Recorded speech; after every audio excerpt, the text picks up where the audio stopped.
आज हम शैक्षिक प्रशासन और प्रबंधन से जुड़ी हुई हमारी चतुर्थ इकाई का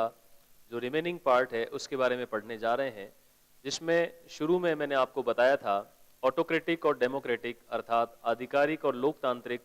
प्रकार की जो लीडरशिप होती है उसमें हमने अंतर पढ़ा था, जिसमें अंतिम बिंदुओं के रूप में आपने देखा था कि एक तरफ जहां पर आधिकारिक नेतृत्व होता है वहां पर कॉन्फ्लिक्ट होते हैं, संघर्ष होते हैं और आंतरिक कहीं न कहीं संघर्ष के कारण से वहां पर कलह का वातावरण बनता है। और दूसरी ओर वहीं डेमोक्रेटिक जो लीडरशिप होती है लोकतंत्रात्मक, उसके अंदर एक प्रकार की सहिष्णुता पाई जाती है, यूनिटी पाई जाती है और संगठन में सहयोग का वातावरण निर्मित होता है। अब हम इससे आगे जो नेतृत्व के विभिन्न प्रकार हैं अलग अलग शिक्षाविदों के द्वारा और प्रबंधकों के द्वारा बताए गए हैं, उसके बारे में हम पढ़ रहे हैं, जिसमें सबसे पहले मार्टिन कॉनवे ने प्रमुख रूप से 3 प्रकार के जो नेतृत्व हमारे सामने रखे। उनमें सबसे पहला जो आप देख रहे हैं क्राउड कंपेलर लीडरशिप, यानी कि जो भीड़ को सम्मोहित करने वाला कोई ऐसा नेता होता है जो कि किसी एक संगठन का बलपूर्वक नेता बन जाता है। वह वास्तविक नेता नहीं होता है, बल्कि चालबाजी के आधार पर वह कहीं न कहीं किसी संगठन को अडॉप्ट कर लेता है और उस पर अपना अधिकार जमा लेता है। दूसरे रूप में क्राउड एक्सपोनेंट जो है भीड़ व्याख्याता होता है, अर्थात जो अपने सामने बैठी ऑडियंस के तौर पर यदि हम किसी व्याख्याता की बात करें या ऐसा कहें कि संगठन का जो लीडर है वह अपने समूह में पाए जाने वाले सदस्यों की आवश्यकताओं को ध्यान में रखते हुए उनकी भावनाओं के अनुरूप यदि बात रखता है और उन आवश्यकताओं के अकॉर्डिंग वो संबंध प्रधान नेतृत्व के साथ में बात करता है। और दूसरे रूप में वह रिलेशन ओरिएंटेड विद गोल इस गुण से अपने आप को परिपूर्ण रखता है, अर्थात वह उद्देश्यों को भी उतना ही महत्व देता है जितना कि वह लोगों से संबंधों को महत्व देता है। तीसरे रूप में क्राउड रिप्रेजेंटेटिव जो होता है, तीसरे प्रकार का जो नेता है वह वास्तव में समूह का वास्तविक नेता होता है, जो किसी न किसी रूप में एक सच्चा प्रतिनिधि कहलाता है और वह समूह की आवश्यकताओं को ध्यान में रखते हुए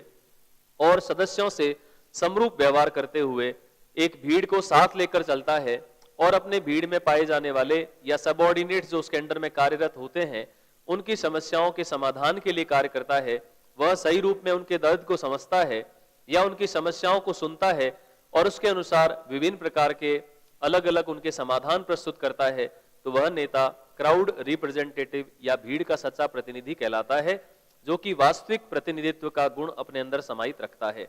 इसी रूप में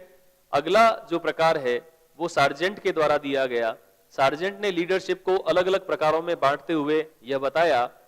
कि कुछ नेता ऐसे होते हैं जो कि आप देख रहे हैं चैरिस्मेटिक लीडरशिप होती है, चमत्कारिक नेता, अर्थात किसी भी धर्म संघ से जुड़े या अलग अलग प्रकार के जो धार्मिक शक्तियों से परिपूर्ण नेता समाज में माने जाते हैं, चाहे वो ईसाई धर्म के नेता हो, चाहे वो हिंदू धर्म या मुस्लिम धर्म के नेता हो, तो उनके पास में ऐसा विश्वास किया जाता है कि कोई न कोई अलौकिक या दैवीय शक्ति है जिसके आधार पर उनको नेता माना जाना चाहिए और एक बड़ा समूह जो उनसे प्रभावित होता है और इस रूप में उन्हें स्वीकार कर लेता है कि इनके पास में चमत्कारिक शक्तियों का एक प्रकार से संग्रह है और ये हमारी भलाई के लिए कार्य कर रहे हैं। जो अलग अलग धर्म संघों में आप देख सकते हैं, जैसे कि जैन धर्म में महावीर स्वामी हुए हैं या कलयुग के अंदर रामदेव जी एक अवतार के रूप में है, राम कृष्ण बौद्ध आदि जो अलग अलग धार्मिक नेता है जो अलौकिक शक्तियों से परिपूर्ण माने जाते हैं, वह वास्तव में चैरिस्मेटिक लीडर कहलाता है। सिंबॉलिक लीडर यानी एक प्रकार का प्रतीकात्मक नेता होता है जिसके पास में वास्तविक रूप से कोई अधिकार नहीं होते हैं, बल्कि वह केवल दिखाने मात्र के लिए नेता होता है, उसे हम सिंबॉलिक लीडर कह सकते हैं। जैसे कि आप लोकतंत्र में राज्य में राज्यपाल को और हमारे पूरे देश के स्तर पर राष्ट्रपति को देख सकते हैं, जिनके पास में इतने अधिकार नहीं होते लेकिन उनका पद बड़ा होता है। इस प्रकार से कुछ नेता प्रतीकात्मक नेता होते हैं जो समाज सुधार के कार्यों के द्वारा कहीं न कहीं एक प्रतीक के रूप में उभरते हैं। राजा राम मोहन राय एक्सेट्रा अलग अलग जो लोग हुए हैं। इसी प्रकार तीसरा जो नेतृत्व है उसमें आप देखें हेड के रूप में, अर्थात किसी संस्थान का जो प्रधान होता है उसे वह पद मिलने के कारण से वह वहां पर कहीं न कहीं अपनी भूमिका को महत्वपूर्ण रूप से अदा करता है और उस पद के अनुरूप अपनी भूमिकागत व्यवहार को करता है, तो वह प्रधान प्रकार का नेता कहलाता है। अगले रूप में हम देखें एक्सपर्ट, जो किसी भी चीज के लिए या किसी भी कौशल के लिए अपनी एक विशिष्ट योग्यता रखता है, जो किसी भी क्षेत्र का विशेषज्ञ होता है। जैसा आप देख सकते हैं प्रबंधन और प्रशासन में कि कई लोग फाइनेंस से जुड़े होते हैं, वित्त प्रबंधन से, कई लोग मार्केटिंग से जुड़े होते हैं और कई लोग ह्यूमन रिसोर्स मैनेजमेंट से जुड़े होते हैं। तो इसी प्रकार जो अपना एक विशेष क्षेत्र में महारत प्राप्त व्यक्ति होता है उसे हम एक्सपर्ट लीडरशिप के तौर पर देखते हैं। अगले रूप में एग्जीक्यूटिव और एडमिनिस्ट्रेटर, जो कि कार्यकारी नेता होता है या एक प्रकार का प्रशासक होता है, जो विभिन्न नियमों परिनियमों के आधार पर एक समूह को नियंत्रित करता है और विभिन्न कार्यों के संपादन के लिए नियमों के अंतर्गत चलता हुआ अपने कार्यों को संपन्न करवाता है। तो वह एग्जीक्यूटिव या प्रशासक प्रकार का नेता कहलाता है। अंतिम रूप से यदि आप देखें तो कोर्सिव प्रकार के जो नेता होते हैं, जिनको अवपीड़क नेता कहा जा सकता है, जो अलग अलग नकारात्मक कार्यों में एक प्रकार के हिंसात्मक रूप से या लोगों को कष्ट पहुंचाने के कार्य भी करते हैं, लेकिन फिर भी वो एक नेता के रूप में अपने संगठन में एक महत्वपूर्ण भूमिका निभाते हैं। जैसे आप चोरों के समूह में एक उनका सरदार या डाकुओं का सरदार, या आप देख सकते हैं उसामा बिन लादेन या लिट्टे से जुड़े हुए जो प्रभाकरन आदि नेता हुए हैं और डकैतों में फूलन देवी हुई है। तो ऐसे नेता अवपीड़क नेता कहलाते हैं, जो लोगों को कहीं न कहीं नकारात्मक रूप से प्रभावित करते हुए अपने संगठन का प्रतिनिधित्व करते हैं। तो ये थे सार्जेंट के द्वारा बताए गए लीडरशिप के प्रकार। इसमें अलग अलग जो थ्योरीज यानी जो सिद्धांत लीडरशिप से जुड़े हुए दिए गए हैं, उसमें हम देख सकते हैं कि अलग अलग सिद्धांतों में जो सबसे पहली थ्योरी हमारे सामने है वह है ट्रेट थ्योरी, जिसका मुख्य केंद्र बिंदु होता है नेता में पाए जाने वाले विविध गुण, जिसमें कौन कौन से गुण जो उसे सामान्य लोगों से ऊपर उठा देते हैं और सामान्य लोगों से हटकर उसके व्यवहार को सभी पर प्रभाव छोड़ने के लिए तैयार करते हैं। जिसमें मुख्यतः गुण उसमें पाए जाने चाहिए जो कि इंटेलिजेंस यानी बुद्धिमत्ता, क्वालिफिकेशन या एबिलिटी जो उसकी एक शैक्षणिक योग्यता होती है या विभिन्न कार्यों को करने का जो उसमें मादा पाया जाता है, रेस्पॉन्सिबिलिटी किसी भी उत्तरदायित्व को वहन करने की जो क्षमता है वह भी उस नेता में होनी चाहिए।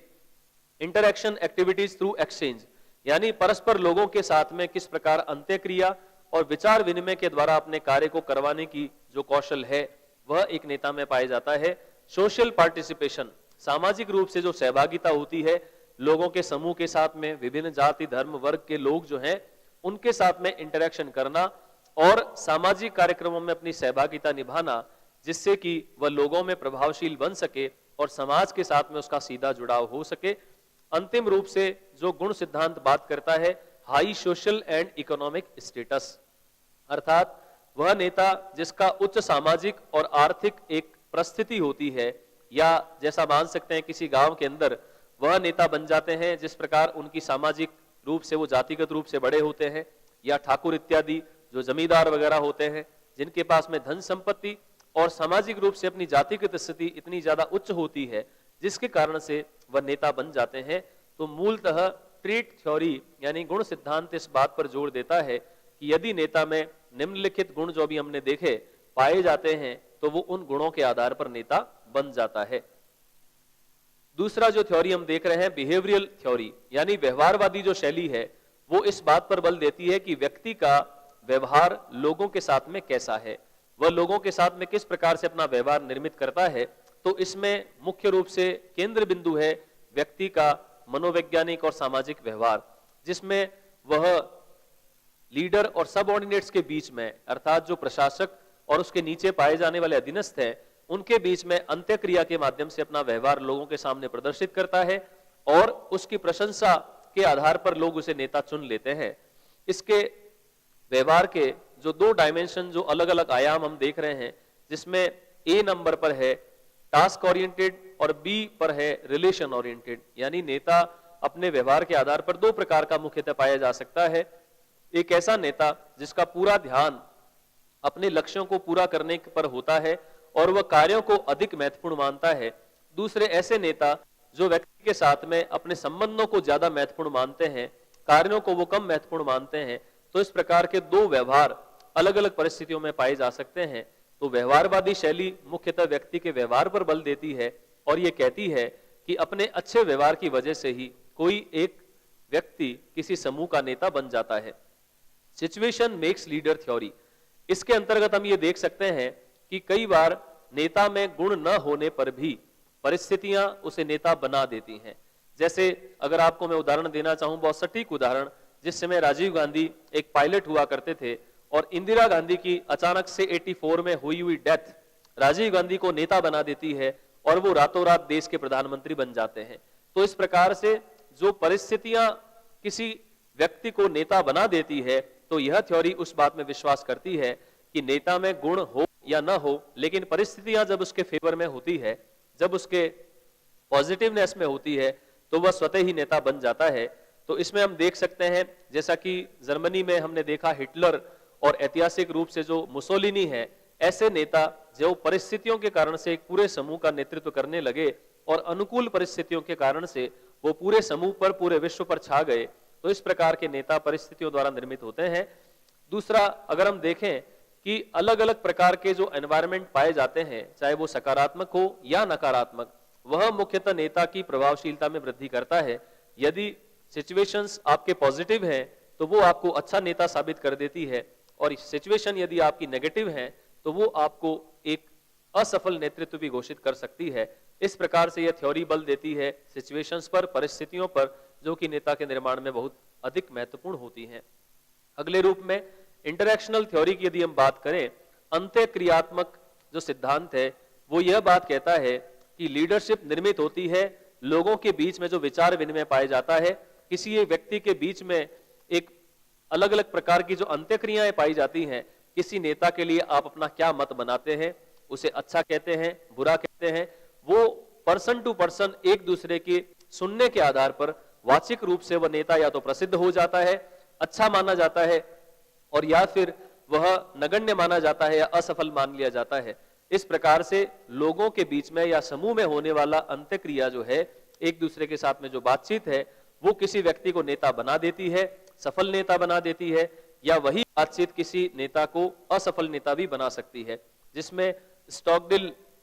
जो अलग अलग मनोवैज्ञानिक हुए हैं, तो ऐसा हम कह सकते हैं कि किसी व्यक्ति के लिए जो एक रूमर क्रिएट होता है, उसे हम इंटेलेक्शन थ्योरी में ले सकते हैं, जिसके 3 महत्वपूर्ण घटक बताए गए हैं। जिसमें सबसे पहला एक्टिविटी, अलग अलग प्रकार की जो क्रियाएं की जाती हैं, इंटरेक्शन, अंत्यक्रिया, और तीसरा जो फीलिंग्स। होमन्स ने इन तीनों फैक्टर्स को बड़ा महत्वपूर्ण बताया, और उसमें भी यह माना कि अंत्यक्रिया सबसे महत्वपूर्ण फैक्टर है जो किसी भी नेता के प्रति लोगों की पसंद या नापसंदगी के भाव में वृद्धि करता है, जिस कारण से एक व्यक्ति पूरे बड़े लेवल पर फेमस भी हो जाता है, अच्छा माना जाता है, सकारात्मक हो जाता है,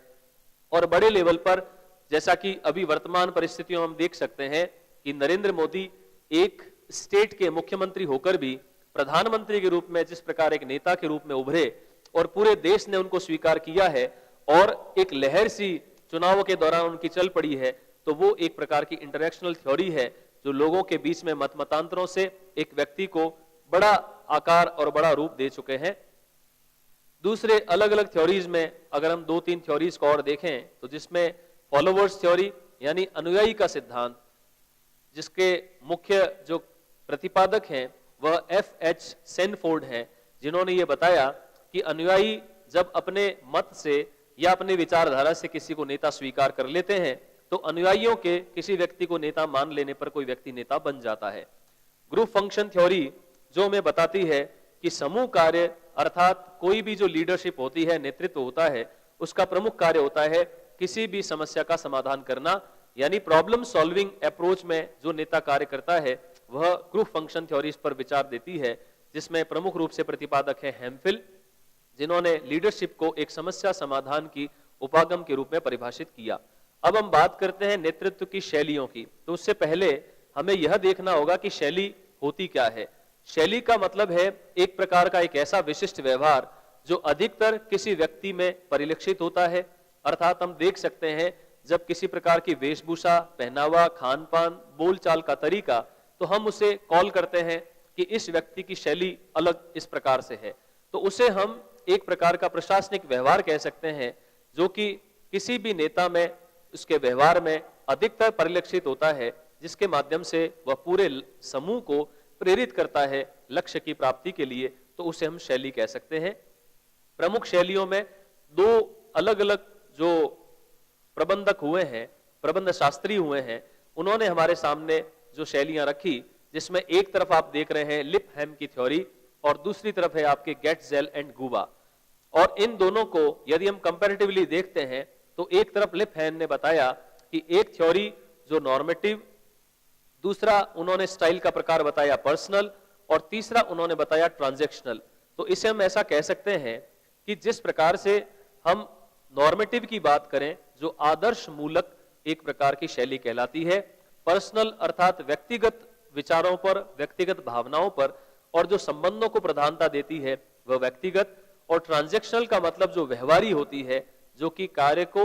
और संबंध को दोनों को प्रधानता देती है, वह व्यवहारी शैली कहलाती है। इसी प्रकार दूसरी ओर यदि आप देखें तो गेटजेल और गुबा ने इन्हीं स्टाइल्स के नामकरण को कुछ इस प्रकार से दिया जिसमें उन्होंने नोमोथेटिक, इडियोग्राफिक और ट्रांजैक्शनल, तीसरा नाम आप देख रहे हैं दोनों में सेम दिखाई दे रहा है। तो इन तीनों की यदि हम बात करें तो नोमोथेटिक शैली के बारे में दोनों के एक कंपैरेटिव चार्ट के माध्यम से हम इन शैलियों को समझ सकते हैं, जिसमें एक प्रकार आपको नोमोथेटिक दिखाई दे रहा है और दूसरा आपको इडियोग्राफिक दिखाई दे रहा है। इसके फर्स्ट पॉइंट पर आप ध्यान दें तो आप पाएंगे focus on expectations of organisation, अर्थात ऐसी जो लीडरशिप होती है उसके लिए मुख्य होता है कि संगठन के उद्देश्य क्या है, संगठन का कार्य उनके लिए अधिक महत्वपूर्ण होता है और वह संगठन की अपेक्षाओं पर ज्यादा ध्यान देते हैं। दूसरी ओर यदि आप देखें तो इडियोग्राफिक जो है, जो व्यक्ति की आवश्यकताओं पर ज्यादा बल देती है कि आपके संगठन में कार्य करने वाला कोई भी अधीनस्थ आपके संगठन से क्या अपेक्षा करता है, यदि आप उसे पूरा करते हैं तो निश्चित रूप से आप उस सबऑर्डिनेट को उतना ही ज्यादा डेवलप कर सकते हैं और अपने संगठन में उद्देश्य प्राप्ति के लिए उसका सहयोग ले सकते हैं। नोमोथेटिक में दूसरा पॉइंट यदि हम देखें तो जिसमें आप पाएंगे controlling through legal rules and regulation. Nomothetic प्रकार का जो नेता होता है वह नियंत्रण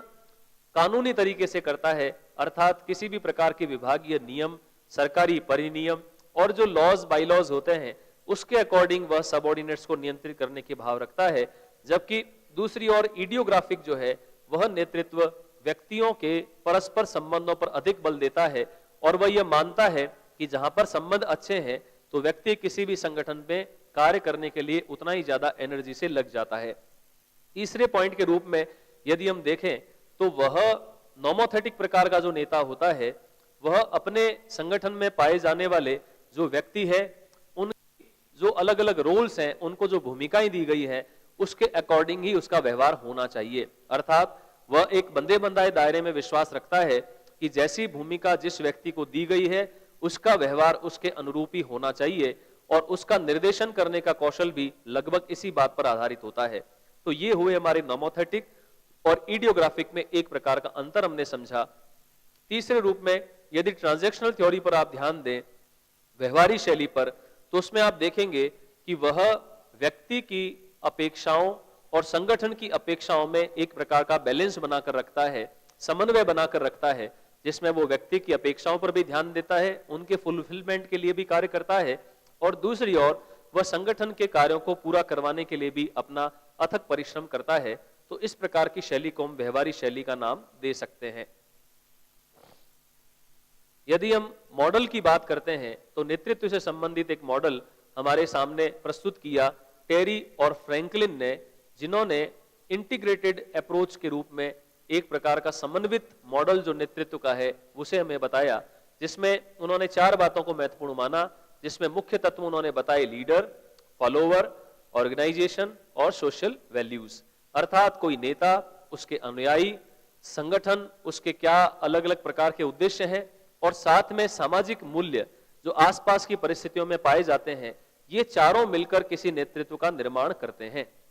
यदि हम लीडर की सबसे पहले बात करें तो लीडर के आगे जो आप लिखा देख रहे हैं उसकी लाइफ वैल्यूज कैसी है और फेथ इन ग्रुप मेंबर्स, उसका अपने अधीनस्थों पर कितना विश्वास है, कितना वो उनको साथ लेकर चलता है, ये 2 बातें बड़ी महत्वपूर्ण होती है, क्योंकि एक नेता के जो जीवन मूल्य होते हैं वह सभी अधीनस्थों को और पूरे संगठन को कहीं न कहीं प्रभावित करते हैं कि वो आपके संगठन को किस दिशा में ले जाना चाहता है। तो इस प्रकार से उसके जीवन मूल्य और अपने सबऑर्डिनेट्स में जितना उसको अधिक विश्वास होता है तो वह उतना ही फ्री हैंड होकर किसी भी अधीनस्थ को कोई भी कार्य सौंप सकता है और उससे आउटपुट ले सकता है। दूसरे रूप में यदि हम फॉलोवर्स की बात करें, अनुयायियों की, क्योंकि नेता और अनुयायी का अपने आप में बहुत गहरा संबंध है, जिसमें आप देखें कि अनुयायी भी ऐसे होने चाहिए जिनका उद्देश्य को पूरा करने के प्रति पूर्ण रूप से एक समर्पण भाव हो, वो प्रॉब्लम सॉल्विंग नेचर के होने चाहिए, अर्थात वो समस्या को समाधान किस प्रकार किया जा सकता है ऐसी एबिलिटीज उनमें होनी चाहिए, और साथ ही साथ उनके पास में नॉलेज और एक्सपीरियंस भी होना चाहिए, अर्थात जितना ज्यादा ज्ञान और अनुभव होगा उतना ही ज्यादा अनुयायी एक संगठन में अपना 100% दे पाएंगे। तो इस प्रकार से ये तीन बातें, जो समस्या समाधान की क्षमता, ज्ञान और अनुभव, और साथ में उद्देश्यों के प्रति जो अपना समर्पण भाव है, उसको लेकर अनुयायी कार्य करते हैं। इसी प्रकार तीसरे रूप में यदि हम बात करें ऑर्गेनाइजेशन के, संगठन के जो अलग अलग कार्य होते हैं,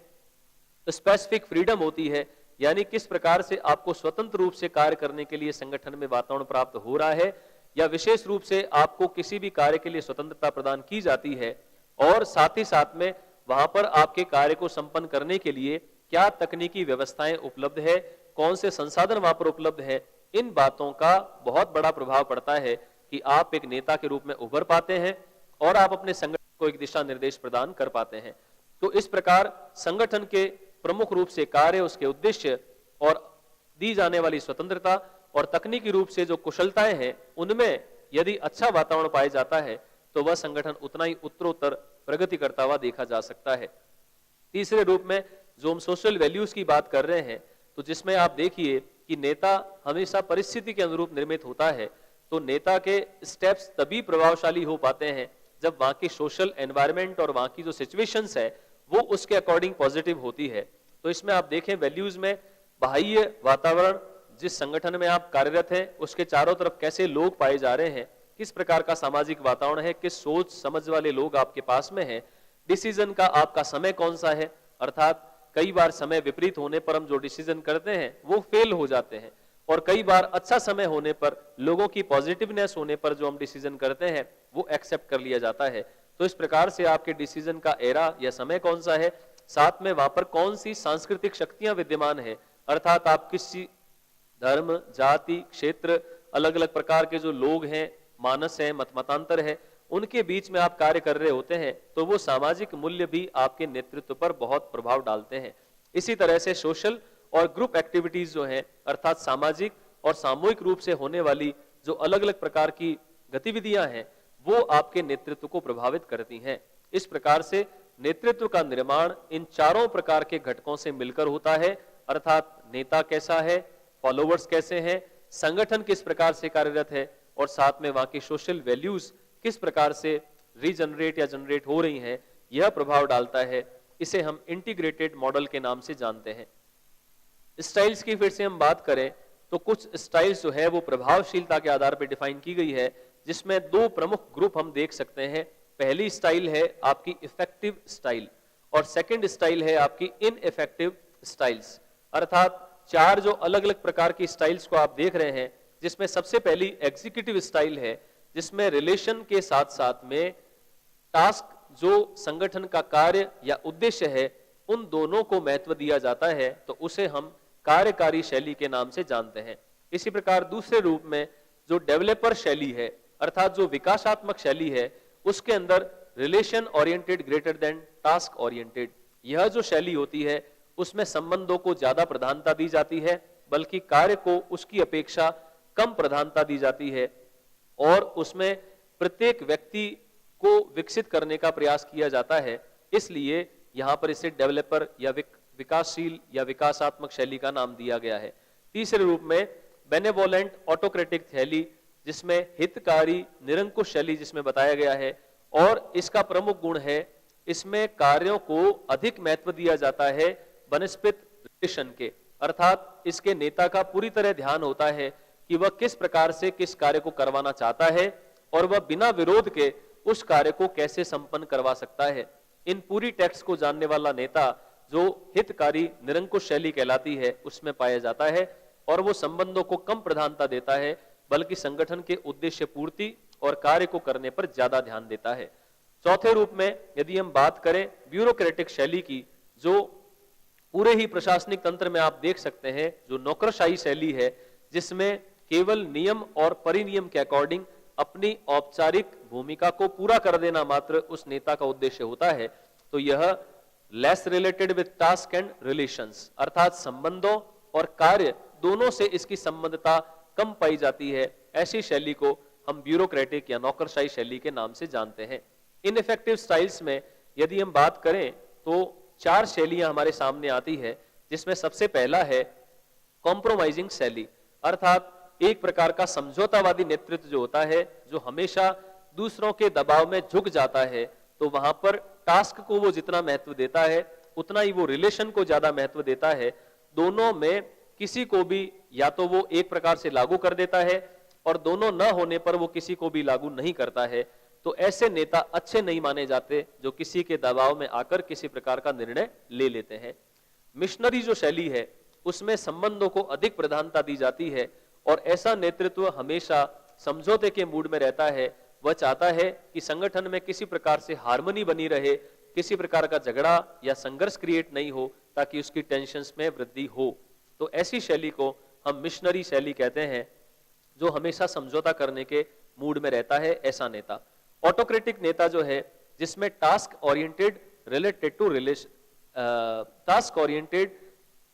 ग्रेटर देन रिलेशन ओरिएंटेड, अर्थात जो निरंकुश शैली का नेता है या तानाशाही प्रकार का जो ऐसा प्रशासन है जो अधिकतर कार्य को महत्व देता हुआ ही पाया जाता है, उससे संबंधों की कोई परवाह नहीं होती है कि व्यक्ति को किस प्रकार से कैसा व्यवहार करने पर क्या नुकसान पहुंच सकता है संगठन के उद्देश्यों को, ऐसा न सोचने वाला निरंकुश शैली कहलाती है, जिसके अंदर नेता अधिकतर कामों पर ध्यान देता है, संबंधों पर ध्यान नहीं देता है। डेजर्टर जो शैली है वह पलायनवादी शैली है, अर्थात किसी भी सिचुएशंस को देखकर वहां से पलायन कर जाना, अपने आप को वहां से हटा लेना। तो इसमें neither with task nor with relation, इस प्रकार के पलायनवादी नेता का संबंध न तो कार्य के साथ पाया जाता है और न ही रिलेशन के साथ में पाया जाता है, और साथ ही इसमें संलग्नता का भाव जो होता है वह भी कम पाया जाता है। तो इस प्रकार की शैली को हम डेजर्टर या पलायनवादी शैली कहते हैं।